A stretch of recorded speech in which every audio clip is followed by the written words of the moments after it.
Hello,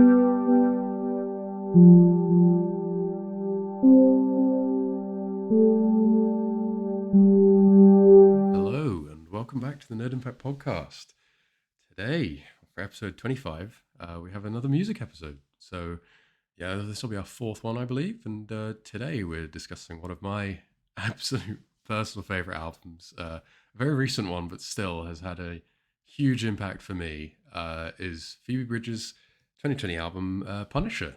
And I mean, I'm going to dive into this in a lot of sort of I guess, somewhat more emotional detail than per usual. So, I mean, Aiden, do you want to just start with yours before we everyone gets subjected to my musings on the album? Yeah, so I've never heard this album before. It's kind of the common theme with our music albums, bar the Linkin Park one, is we kind of pick ones that we've never listened to, Hmm. and kind of give each other a chance to listen to our own kind of like our own tastes, which has been really interesting. So far I say this is the best album that you've suggested me. Yeah, I mean, there's only been a short few so far, but this is definitely the best one. It's very much up my street. I like my kind of acoustic albums. I like things that take you to kind of like a different kind of almost different world, really. So yeah, yeah, I mean, I know we'll kind of get into it, but the opening track DVD menu kind of set me up for what this album was going to be like, and I was ready for it. I think I messaged you straight away, actually going, yeah, this yeah, is right up my street. Um, a beautiful voice and some very ambient kind of sounds and themes coming through. Yeah, I really enjoyed it. So yeah, it was, it would definitely one I'll revisit.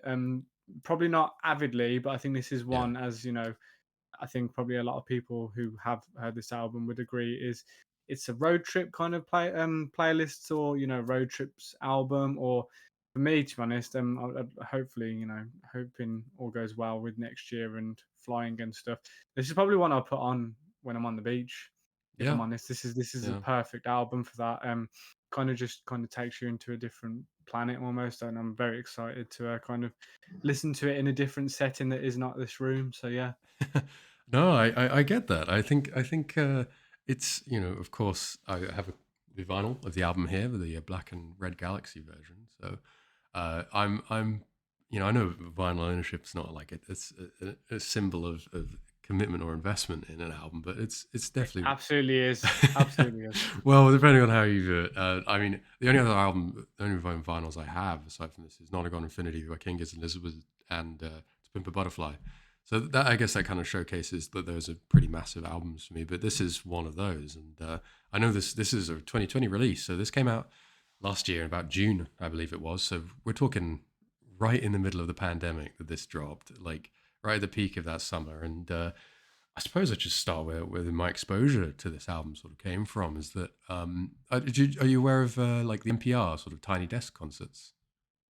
No. Oh right, Oh, yes. Yes, I yeah, am. yeah, My dad yeah, watches them. yeah. No, well, I was helping my mom renovate the Spinney, so our old house for a few years that don't know, in just outside the Cotswolds in Cheltenham. And yeah, so all I had was my phone, and that was sort of it. And so I was sort of looking for new music as you do, as I was doing garden work, and I was looking for things to listen to while I was doing that work.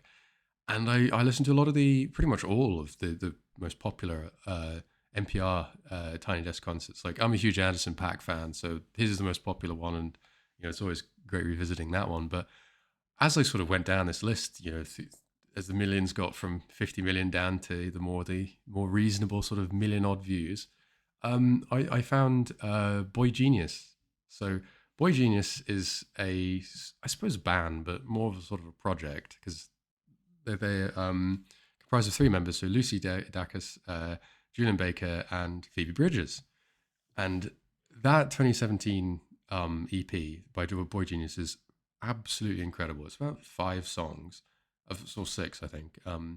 Me and My Dog is so good. Like such a just the idea of just being on a spaceship, just completely alone with your dog, is such a beautiful image, I think, and really enjoyable song. And but basically, I'd listened to Souvenir, the song first, and so I was like, this is a really great live performance. This is a really good song.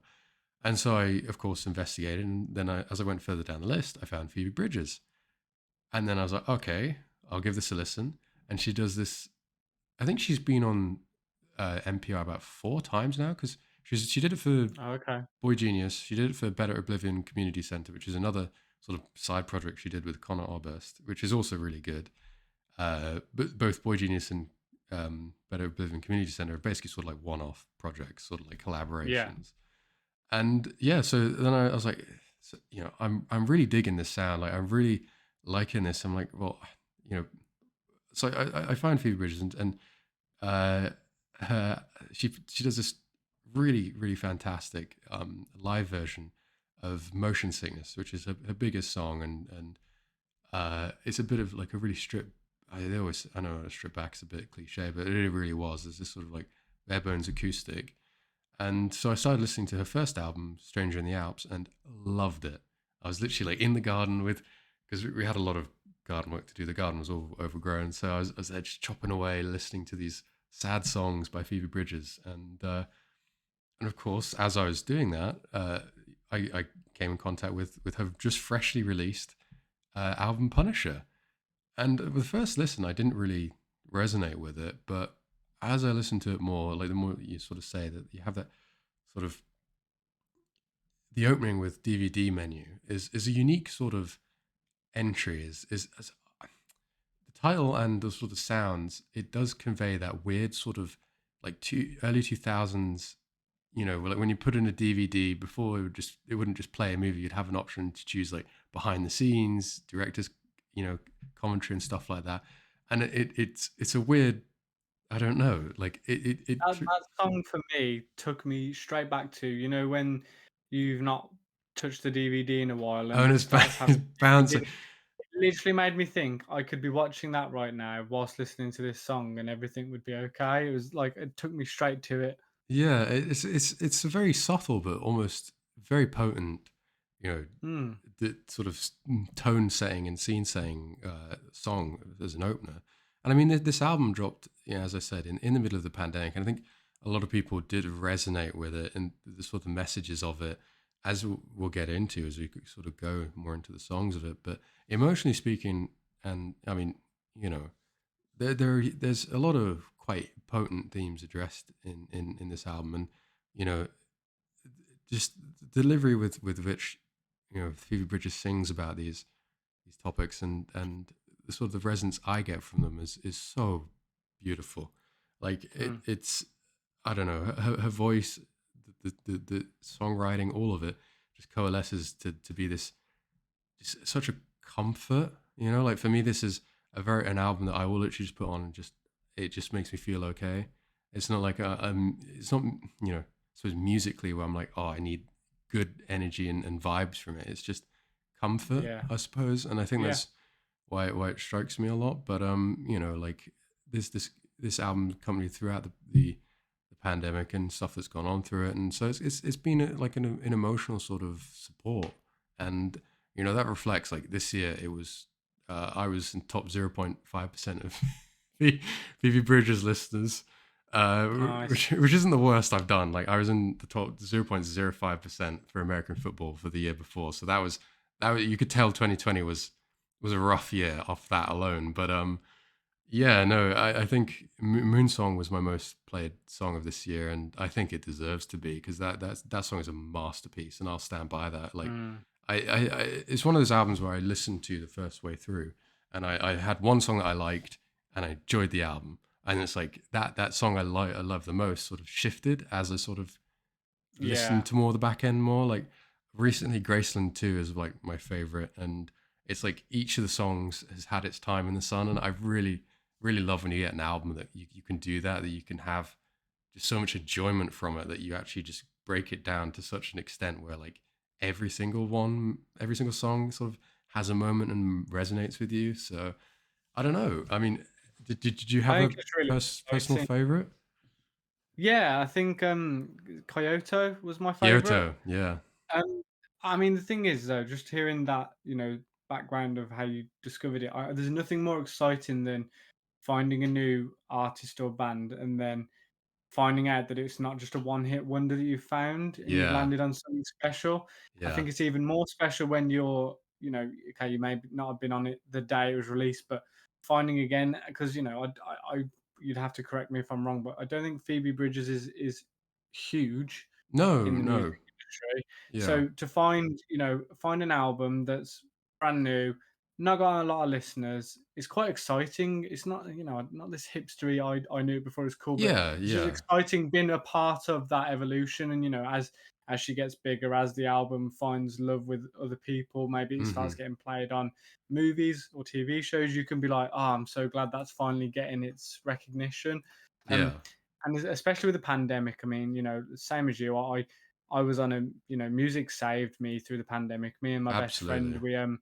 we for God, it must have been about at least 100 days. We would choose an artist or band each Mhm. every day with a list of recommended songs from that said band or artist, and have to listen to them, and then discuss, and then we'd screenshot the ones we'd saved to our Spotify playlists. Yeah. um and literally we discovered so many bands and artists between us, Yeah. or we found the same love for a certain band or artist. It was so exciting, but also it kept you going. It was that a couple hours of a day out of your day where you could listen to a new artist or a new album, and really kind of just like you said, kind of sit and listen to the content, listen to the music behind it. And it was, Mhm. I think, it's a shame I didn't find, like, if we'd done this a year earlier, this would have been an extremely great album to have, especially during that time. Because when the sun was out, Yeah. you know at least we got to have a bit of time out, and I think this sort of album would have been great to just sit in the garden and take everything in and kind of reflect on what the world was at that time and still is. So, and kind of on that note, Unfortunately, still is. I hope people are staying safe, and I hope maybe this podcast, or maybe this album, or any podcast or album is helping you in a genuinely quite shitty time for people, as it has for myself and Nathaniel. But yeah, let's dive into it. I mean, how do you want to go about this, song by song, or just talk overall? How do you want to go? It's your kind of album. I mean, I don't mind if you feel like there's enough to say per album. I can rant and rave about each one. So I don't Yeah, I really mean, I made mind. some notes on each song, so I can give you a All right, little yeah, bit, yeah. and we If you want, can, if you want to go through yeah, each song, I mean, we've already mentioned yeah. about So DVD menu. There's not much yeah, too much to go. so Garden Song was an interesting one. It was very chill and very sweet, but Hmm. what it kind of took me to, and this is a good thing because I very much enjoyed it, was it sounds very similar to Lord's new album, Solar Power. Yeah. There's a lot of Well, similarities between it. Phoebe Bridgers provides backing vocals on Solar Power, the song. So Oh, there you go. Then I didn't yeah, know that, and that is a great song as well. So yeah. um, that makes sense. But that again, after DVD menu, I kind of went, okay, well, I like Lord's new album, so I'm probably going to like Hmm. this if there's some similarities. And again, the lyrics are quite striking. I didn't interpret it perhaps correct, but it's that bit where she's like, "And when your skinhead neighbor goes missing, I'll plant the garden in the yard." I was Yeah. like, "That's really dark." Yeah, I think Phoebe is known to have sort of like, no, I don't want to say cryptic, but not necessarily uh, direct lyrics. I would say like slightly abstract, but that's a great one that always sticks with me.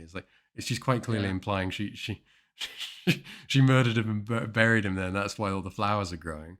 So Yep. I think that's a great one to pick up on. But it is an interesting line, and the way it's delivered with the sort of no change in tone, it's like almost sinister in a way. But yeah, Mm. I think I it's think that's a vibe throughout most of the album, though. There's some sinister undertone to all of it, which is kind of jarring because it's so relaxing, but that's maybe why it yeah. works. Yeah, no, I'd definitely say so. That there's some sort of like a thread of I don't know, like it gets towards the end, like in sort of the final song, we get a sense of like almost an intense frustration and almost mania, I suppose. That I will get into that later on, but yeah, no, I see what you mean, definitely. And Mm. this is one of my favorites on the album, definitely. Like as an opening track, it really sets the tone, and musically speaking as well. That sort of soft guitar with the lovely sort of again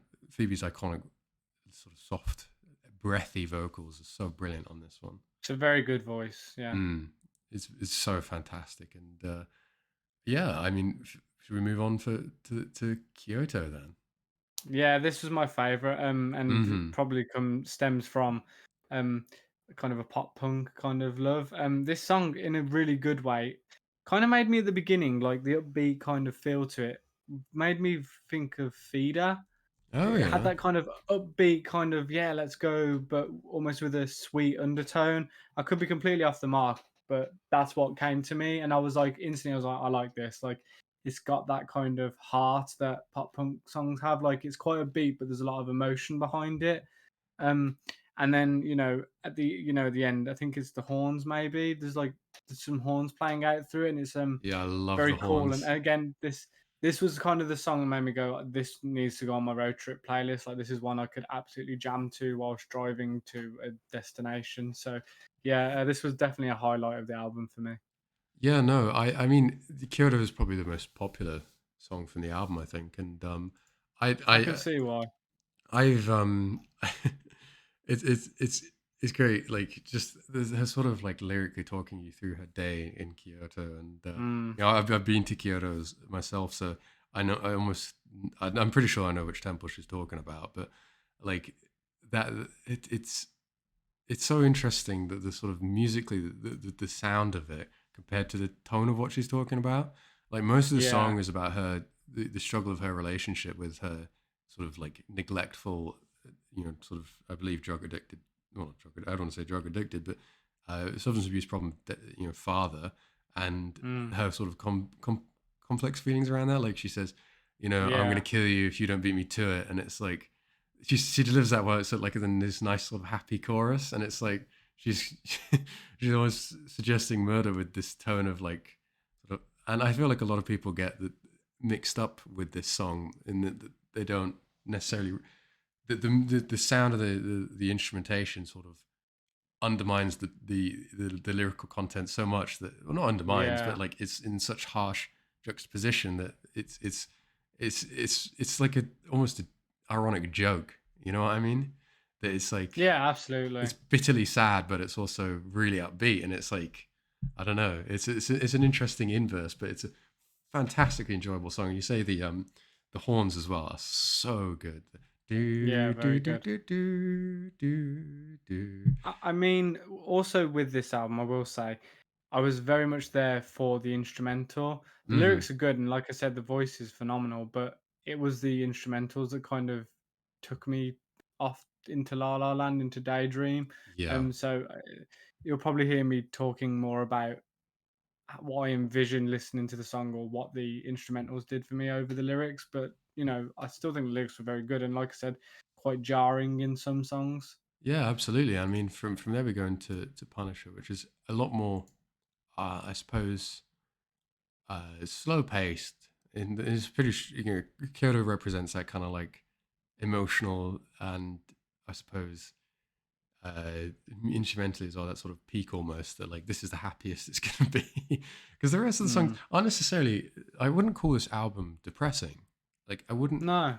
I don't, I struggle to I would definitely struggle to put words into what this album sort of feels like in Say terms of, emotive, really. yeah, but it's not in a negative. It's not just No, it just patently sad. It's bring just very vulnerable, no, I think. I didn't think it was sad at all, to be honest. I think it just made you it's a reflective album. That's probably the Mm-hmm. best way to put it. Yeah. Reflect on the state of place you're in, or the state of mind you're in, and kind of what's next. That's what I kind of got from this album. Yeah, definitely. And yeah, I think I don't know. I do think people tend to think it's a bit more of a sad album, I suppose. Is maybe it's wider perception, but I don't think that's the case at all. Like, Mm, I don't actively feel sad when I'm listening to this. I feel catharsis is the best way of saying it. Definitely, that sort of like feeling of feeling through something and getting it out of your system is probably the best way. I think that's correct. Yeah, it's definitely how I'd view it. But Punisher's great. The mm. third song of the album, well, technically fourth, but with DVD menu, it's not massively a song, but uh, yeah. So um, I think it's funny that like this is apparently about Elliot Smith. So like apparently she's sort of almost role playing out this sort of encounter with him, and yeah, I enjoy Elliot Smith's music, but I'm not an enormous fan. But you can see definitely the influence on her sound from Elliot Smith. I don't know if you're familiar with Elliot Smith, but I'm not, no. yeah, he's a pretty famous sort of, I don't know, sort of very introspective, very sort of sad songwriter. So that sort of almost singer songwriter kind of energy that Phoebe has is very much an Elliott Smith kind of sound. And Oh, okay. yeah, it's I really like Punisher though. Like it's got some fantastic lyrics, and like in here, everyone knows you're the way to my heart. Here's so many stories of you at the bar, most times alone, some looking your worst, but never not sweet to the trust funds and punishers. I don't know. I just it yeah. I really enjoy the song, and yeah. I don't. Did you enjoy this one at all? Like, Yeah, I enjoyed it. Again, this was the one I kind of felt like I was at the beach, like I'd listened to this, kind of drifting away. Felt like a story as well, which I hmm like songs that kind of feel like they're telling you a story. And again, I'm a sucker for songs that kind of fade out into the next track, and this one yeah. done that quite nicely. And I mean, so the well, the fourth song, fifth. I'll go by the actual list. Halloween does open really smoothly from that sort of fade out ending of Punisher. It just the very subtle little guitar sort of plucks start off, and it has a very quiet sort of instrumentation on this one, and I don't know. Mm, It does sort of capture this feeling of a sort of, I don't know, a young Halloween evening, that kind of like, I don't know, still somewhat balmy fall air, on a Halloween night. I mean, I had this on my Halloween playlist for 2020 Halloween, and I was working on the Halloween evening, and yeah, it was just a great accompaniment, and it's got some great lyricism as well. I mean, did you enjoy Halloween? yeah, I enjoyed this one. Like you said, the lyrics were quite potent, and I just kind of, automatically thought of like the Halloween season and what that hmm encompasses. And I love the guitar. It was very subtle but very, prominent, and Yeah. very that was one of the key things I picked out from this. But yeah, no, this is probably one of my other highlights of the album, to be honest. I mean, like it's got some, as you mentioned about the lyrics, like I hate living by the hospital. The sirens go all night. I used to joke that if they woke you up, somebody better be dying, and it's, Yeah. it's dark. Like there's hints of dark, almost humor and all that, but this whole aspect of baby, it's Halloween. We can be anything, and that kind of idea that you kind of can. You can put on a mask and just be a whole nother thing, and I don't know. She sort of almost frames it in a way that like, oh yeah, I can put on whatever mask you want. I'll be whatever you want, and it's like, I Mm. don't know. It's an interesting sort of take on maybe the deeper side of what it means to enjoy Halloween and to put on a costume and to sort of be someone else, I guess. But Yeah, it definitely got me thinking, like, especially that lyric of, baby can be whatever you want. Like, mhm. again, I was my automatic thought was, oh, that's some like kind of deeper meaning there. I quite like that. Yeah, and I mean from there we move on to the very interesting interesting song, Chinese Satellite. So I really enjoy this one, and you get the guitar and I really do love the instrumentation for this one, and like it just, again, she just hits with these lines like I've been running around in circles pretending to be myself. Like, I don't know, man. That struck me. That really struck me the first time I heard this. Like, Yeah. just that feeling of not knowing precisely who you are, and sometimes feeling like you're putting on a show and putting on a mask that isn't necessarily you. And it definitely, hit a chord with me. I mean, I don't know if that resonated with you at all. Yeah, it did. That first bit did definitely. I really enjoyed this song as well, actually. It again, lyrically, it took me to, that deeper thought, but then again, instrumentally and kind of the whole vibe of it felt Mm, like I was kind of going on a space journey, as Chinese satellite. It did Yeah. feel quite adventurous. I also think, as I kind of mentioned, this could be one that they could put in a film, be it for a trailer or maybe as like an accompanying scene. It Yeah. has this track playing in the background. I definitely think this one would fit into something that's quite adventurous and, you know, yeah, yeah, that was my first thought after kind of listening to that song was I'd like to see that in a movie, played N- played with a quite prevalent scene in a film, maybe. I definitely think that it would be very fitting, but I think it's like as I said, the title and everything. It's an interesting one because it says, the whole sort of build up is, it took a tour to see the stars, but they went out tonight, so I wished hard on a Chinese satellite, and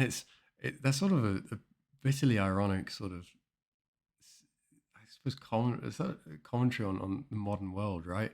That like, the the even the stars aren't as prevalent as something as using a Chinese spy satellite as a sort of a substitute for the stars to wish upon is it lends a sense of you know a bitterness, when you think of wishing upon a star and the Mm, only thing we could see is Chinese satellites. I don't know.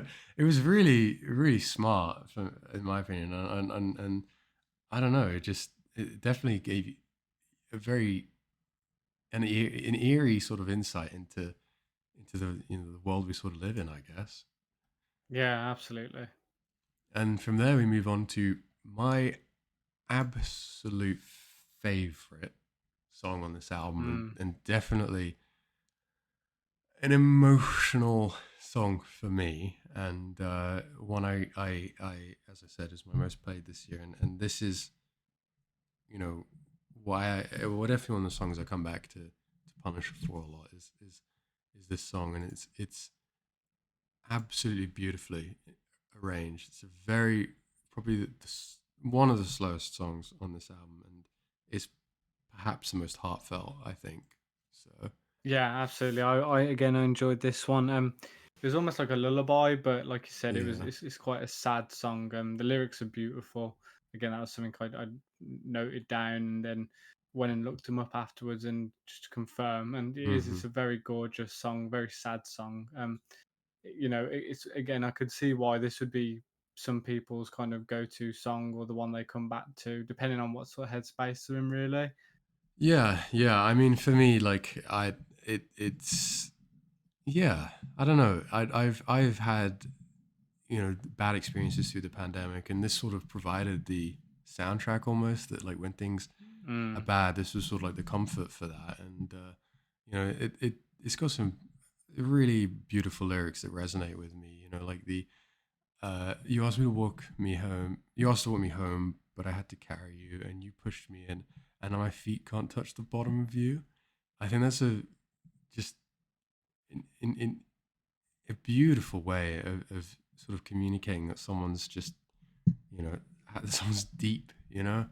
That like you've been sort of you're almost drowning within the other person, and I mm. think it's absolutely beautiful, and you know where where's the other one?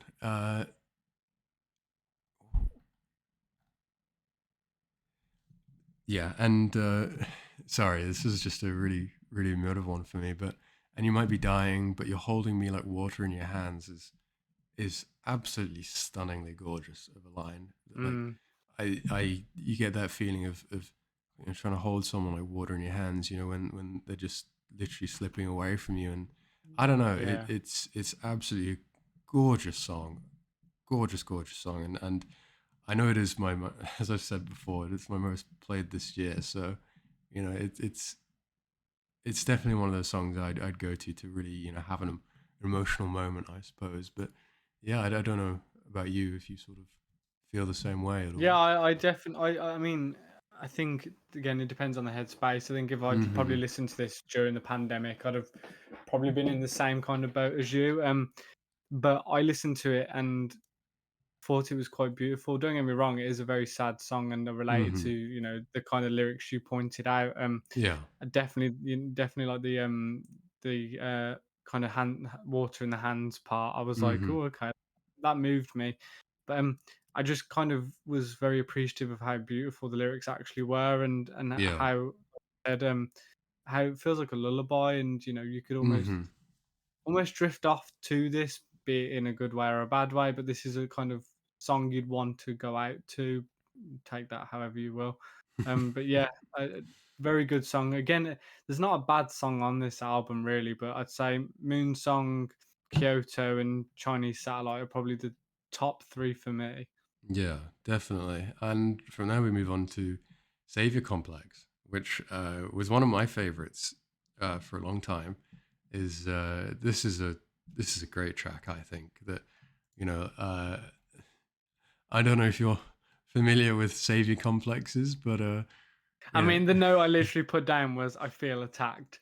So, yeah, for people who don't know, I work in like emotional health and mental health, and our boss kind of says like we do our jobs because we have some sort of savior complex, and hmm it's not a bad thing, but it can be quite draining, and it can be a bad thing because of how manipulative people can be due to it. And as Nathaniel knows, I've got people who are close to me who have similar issues, and hmm in savior complex. So I was quite attentive to this song as soon as I read what the song title was. I was like, okay, and I gave it another listen afterwards, and yeah. yeah, I just felt very very attacked. So screw you, Phoebe. But yeah. Well, I mean, she definitely delivers on this one. It's an absolutely you know beautiful sort of telling of a relationship, I suppose. That that sort of shared mutual trauma. Well, no, sorry, the sharing of sort of the mutual sharing of trauma, I suppose, is like it's conveyed in the lyrics. All the bad dreams that you hide. Show me yours, I'll show you mine. And I'm a bad liar with a savior complex. All the skeletons you hide, show me yours, and I'll show you mine. All the bad dreams that you hide, show me yours. And it's like that kind of reciprocal, I guess, of sharing of the things that make life hard, I suppose, is, and I suppose her wanting to have them is again, yeah, that sort of textbook sort of savior complex, I guess. Wanted to take on and solve the problems of another person is yeah, I think it's a beautiful sort of conveying of that. But yeah, and from there we move on to ICU, which is can be seen as the intensive care unit, or it's when I see you. So a little bit of wordplay and I took it as the latter. as when I see you sort of thing. Yeah. I Yeah. yeah, I thought this was like kind of beautiful love slash breakup song. Mm-hmm. And again, I'm kind of a sucker for those. I'm not I'm in a relationship, I'm happy, but I Mm-hmm. like, I think, like I've said in Linkin Park, when I've been through breakups, so I like to hear songs that convey their kind of perception of breakups, or how they felt for someone, and this was a really good one. I really liked this one. I think it's yes, it's a really great breakout track. Like when I feel something when I see you, and that I suppose it all it takes is even just seeing a person to sort of feel it, but also the fact that I used to light you up, and now you can't even get you to play the drums. It's like you know. Mm. It's a bit of like a deconstruction of our own problems in this sort of relationship, and so no, I really enjoy this track. It's a bit more of a high point, a bit more punchy, I think, sort of Yeah. instrumentally as well. Like it's got some great builds and rises, and no, it's a bit more oomph to it than, especially coming off the back of Savior Complex and Moon Song. It really sort of there's a bit of a shot to the arm again, I guess. Yeah, Yeah, and absolutely. from there we move into Graceland Two. So this is fantastic. The banjo in this is incredible, Mm. so good, and it's actually so I mentioned Boy Genius earlier on. It actually has it's sort of like an unofficial sort of uh, I suppose recollaboration. So that you have Lucy Dacus and Julian Baker singing on this, and I believe Julian Baker plays the banjo. So it's this is a beautiful sort of self affirming, sorry, self affirming sort of ballad, and It's all about a girl who sort of picks herself up, goes on the road, and sort of she can do anything. She could be whatever she wants to be, and I really, as I said, this has been one I've been listening to the most recently, and I really enjoy this track. This one kind of for me adds to the it's a road trip kind of playlist listening Hmm. to when you're on a Definitely. destination to somewhere. And this was before I'd even listened to this song. I had that vibe, so this kind of confirmed it for me. But yeah, it was a great song. I haven't really got much else to say on it. Like I said, this album is very samey, but in a good way. Hmm. It has the same sort of vibe throughout the whole thing, but that's okay, and it feels good, and it's emotive in the right ways. So yeah. It's a very that as we said, like sort of, it's a very comforting vibe throughout it, and you know it's got some great lyrics as well. And so she picks a direction. It's 19 Memphis. Turns up the music so thoughts don't intrude, which is something I massively. I'm sure a lot of people resonate with the sort of Mm, using of music to sort of you know, drown out negative thoughts and stuff like that. It's definitely something that I resonate with. So I really, this is definitely one of those ones that after consistently listening to the album has come up more as like, wow, this is actually a great track. And then from there we move into I Know the End, which is I think perhaps the best track in when you think within the context of the pandemic that sort of resonated with me the mm. most is that this is an amazing closing track that it starts off with this slow sort of you know it is very as is sort of in the title, it's very apocalyptic almost, Absolutely. like it's especially when we felt like that in the middle of the pandemic, it really you know really struck at a right sort of chord, I suppose. And yeah, so it sort of builds slowly up, and as it sort of goes on, or the more instrumentation gets added, and it sort of reaches a point where she's saying, I know," and then the guitar properly comes in, and then she starts this whole other verse, and it's just it hits so well. It's literally, this is a song I get like chills. It's I love the way it builds up, and it's so beautiful. You know, I mean, Yeah, I like I've said before, I'm a huge fan of album closers if they're done well, and this was a very good one. I very much enjoyed this one. mm-hmm. Quite like that apocalyptic feel. Obviously the lyrical content is quite on the nose about the American culture, but Yeah, still yeah, find it very it was a very interesting perspective. But yeah, it was a great album closer, and I kind of felt not alleviated. I felt content after kind of that song kind of closes out. yeah. I felt like I'd listened to an experience and a journey, and it was one that I was very happy to have gone through. And I think if your album closer fails on that, then Yeah. you're left wanting more. But I wasn't left wanting more. I was just content with what I just listened to. Absolutely. I mean, it does sort of take you lyrically sort of on a journey through, I guess, suppose, sort of backwater America, Windows Mm, Down, Scream Along, some America First rap country song, Slaughterhouse and Outlet Mall, Slot Machines, Fear of God.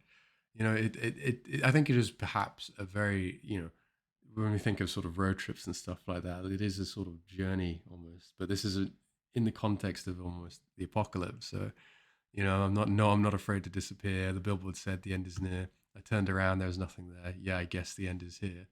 And especially with that feeling in the pandemic, and when she says those lines, it sort of reaches this enormous crescendo of these, all the music instrumentation goes crazy, and like she also lets loose with this incredible scream, as mm.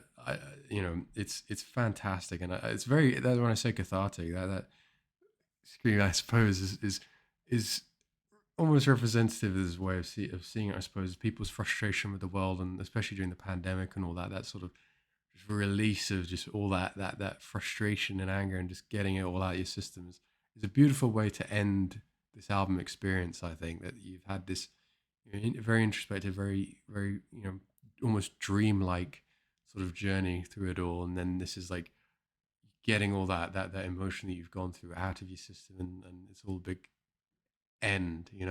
So it's not just the end of Mm. the world, but it's the end of the album. It's, I suppose you could go into a lot of depth with it, but no, I really love this song. As I said, it gives me chills the way it builds. It's so beautifully done. Yeah, it was great. It was a great album. Good closer. I'll definitely give it another listen. I think Hmm.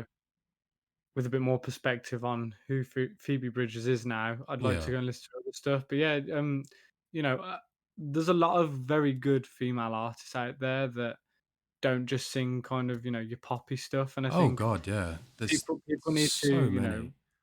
go deep sea diving because you do find some absolute crackers on Spotify, YouTube as well.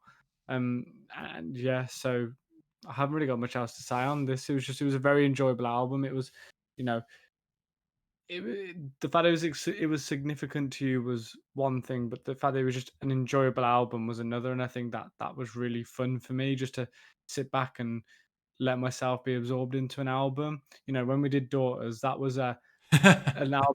It was an album I had to listen to really Yeah, work out what was going on yeah. for it. Yeah. Whereas this album, from DVD menu, you knew what you were going into straight away, and you just kind of let yourself sink into it, and I really enjoyed that.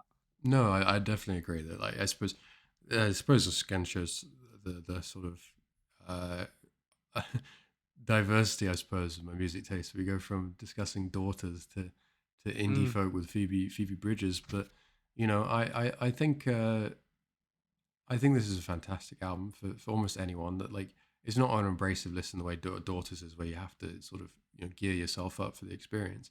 This is just a nice, sweet album that will take you to emotional places and perhaps will resonate with people in different ways, and you'll find some connection with it somewhere. And if you're looking for something to sort of, I don't know, give you comfort during these sort of cold winter months of this next stage of the pandemic or whatever, then yeah, I think this is an amazing album for that. And no, I can't speak highly enough of Phoebe Bridgers' work. I love all of it. Boy Genius, Better Oblivion, Community Center.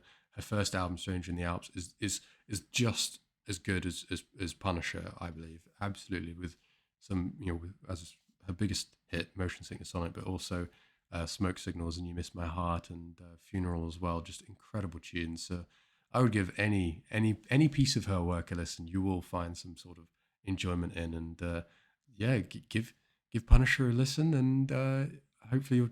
I mean, I don't know what we're covering next. I believe it's Pokemon, are we? Well, guys, it will be Pokemon, but for anyone listening to this, around its release day, we are kind of calling it a day for the kind of Christmas holidays. Mm-hmm. This will be, out the week building up to Christmas, and we're Yep. going to take a little break and come back not long after New Year. And yes, it will be based on the Pokemon franchise, so kind of Mm-hmm. looking at the Game Boy games all the way up to Switch. So that's going to be a really interesting conversation. I think we'll have Ben with us. So yeah, but this is our final 2021 kind of episode. We just want to thank anyone who has been listening, Mm-hmm. or supporting us via social media or just talking about it. You know, we started this as just a general kind of let's have some fun, and it's kind of just kind of spiraled into something we're really passionate about. And we've Absolutely. had Absolutely. friends, family, we've got guests on it. We've hopefully got some huge guests lined up over next year. The emails are kind of in the pipelines, diaries have been looked at. So hopefully we'll be on to bigger and better things next year. But it's been a really fun start. 25 will this be 25 episodes, 25. we've kind of done. And yeah, so it's been really exciting. And I just want to thank anyone that has kind of supported us. And hopefully 2022 will be a better year all around for everyone. Well, touch wood, but I Touch wood. absolutely echo everything you said there, Aiden. That, thank you for tuning in, for listening, and we hope you just enjoy what we have to give you in the next coming year, and stay safe and enjoy your Christmas and enjoy your New Year. But we'll catch you on the flip side.